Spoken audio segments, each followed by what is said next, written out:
This is how to make a single crochet woven diagonally scarf.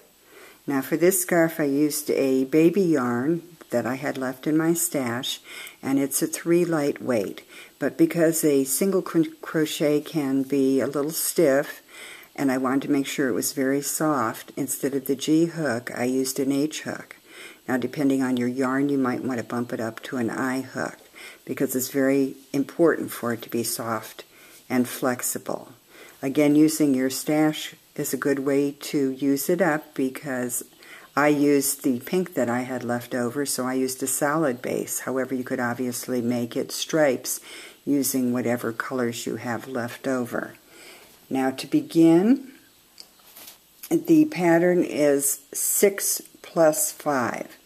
So for my sample here, I've done 2 6s, which is 12, and then added 5, which is 17.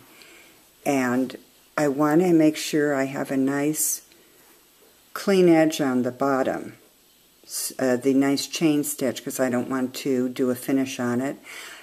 So if I have a nice clean chain stitch on this edge, it will match the other edge of my scarf, and I won't need to do anything extra. Now I left a long tail on it because that's going to be part of my fringe or tassels after I've completed the scarf, so there's no point in weaving it in.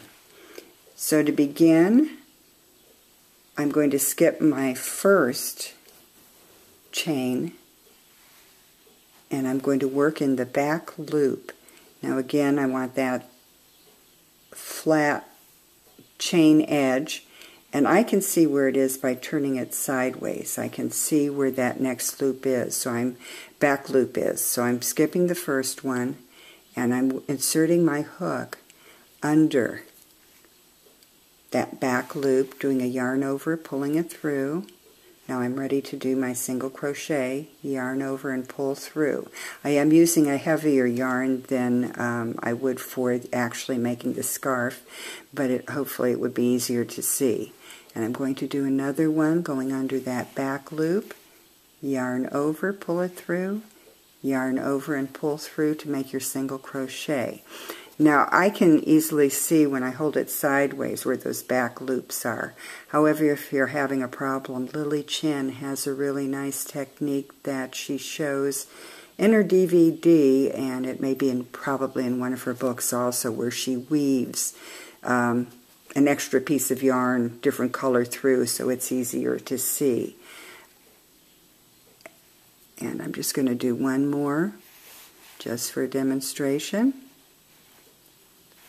The only important thing is, because you're going to be working with a very long foundation chain for your scarf, is not to twist the scarf. So I finished going across, and now I'm going to be working on my second row. To do that, it's a very simple pattern. I've chained one to bring the height up, but I never skip my first single crochet. I'm always going to work in my first single crochet.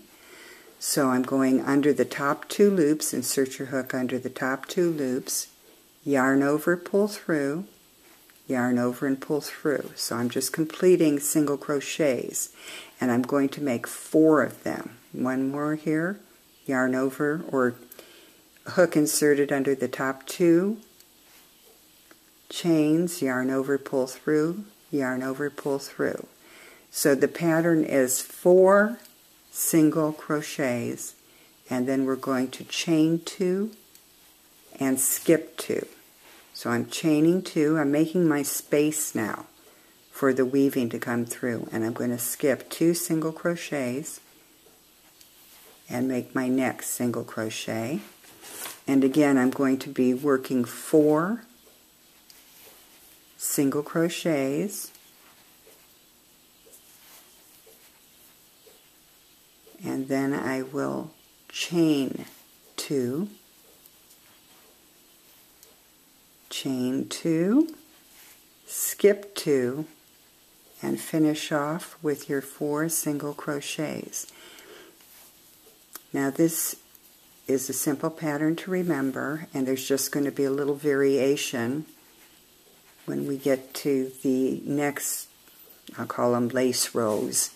So for this next row, we're going to be working just plain single crochets, chain 1, turn. Again, don't skip the first one. You'll be working 4 single crochets until you come to your space. And when we come to the space, because we don't want to lose count, you want to keep the count consistent.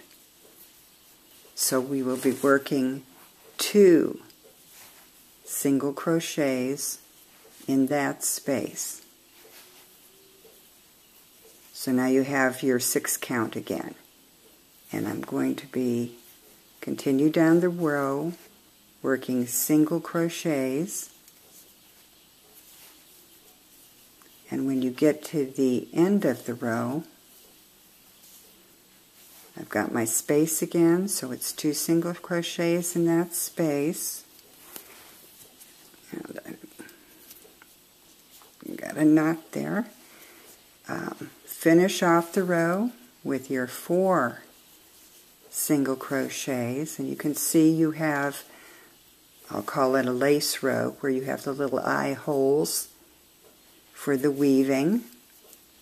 Now the next 2 rows would be straight single crochet rows. You would just chain 1, turn, and work a single crochet, chain 1, turn, and work single crochets back. So it's a 3 single crochet rows in between the eyelet rows.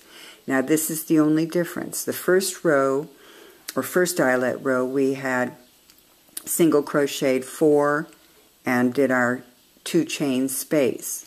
For this second eyelet row, we're going to do 1 single crochet, and now we're going to chain 2, and we're going to put our space, skip 2, in that location. And we go, and again the pattern now returns to being the same. Single crochets 4, and then we're going to chain 2, skip 2, 4 single crochets. We're going to be staggering the eyelet holes, and in between each eyelet row are 3 rows of single crochet. So I've done my 4 single crochets. I'm skipping 2, and I'm down to the 1. And I would continue to work the pattern, which would be this first eyelet row, which is 4 single crochets, chain 2, skip 2, 3 rows of single crochet. The next eyelet row would be 1 single crochet, chain 2, skip 2, 4, and then continue with your 4-2 pattern. I would do 3 more rows of single crochets, and then just return to your first row and continue making it, and continue with the pattern until you have your scarf as wide as you want it to be. And after you finish your last eyelet row, do 1 more single crochet row so it will match the beginning where we had 1 base single crochet row. Now when you're finished, it actually is pretty the way it is, with just the little eyelet spaces. You might want to leave it that way and just put the fringe that matches whatever base you've used on it. However, you notice when you look at it sideways, you can see the diagonal pattern. So it would be very easy now to take, maybe you have a decorative yarn, but you don't have enough to make something else with it. This is where that comes in handy. You have a skein, maybe a half a skein of this decorative yarn, and you can now weave it through the holes, and since it's got that diagonal pattern, it comes out in a nice diagonal design. Depending on how big your holes are, for mine I've used 2 strands. If I had a real fat yarn, I might just use 1 strand, or if I had a very thin yarn, I might use 3 or 4, just to comfortably fit through those eyelet holes. And again, whatever yarn you have left over, so it's really good to use up your stash yarn and make each item, each scarf, very personal. And then at the end, you'll just add your fringe or tassels. I have a video showing how to make tassels if you don't know how to do that. And of course, you would still make your tassels along the edge, but these rows are going to be staggered because they do have a little different width, but you would still make your tassels beginning them from there. And it really makes a very unique and beautiful scarf. If you would like the written instructions, just go to free patterns at simpleandsensational.com. Go down to the bottom right of the page and you'll see the site map. Click on that and there'll be a number of free patterns, including this one, available.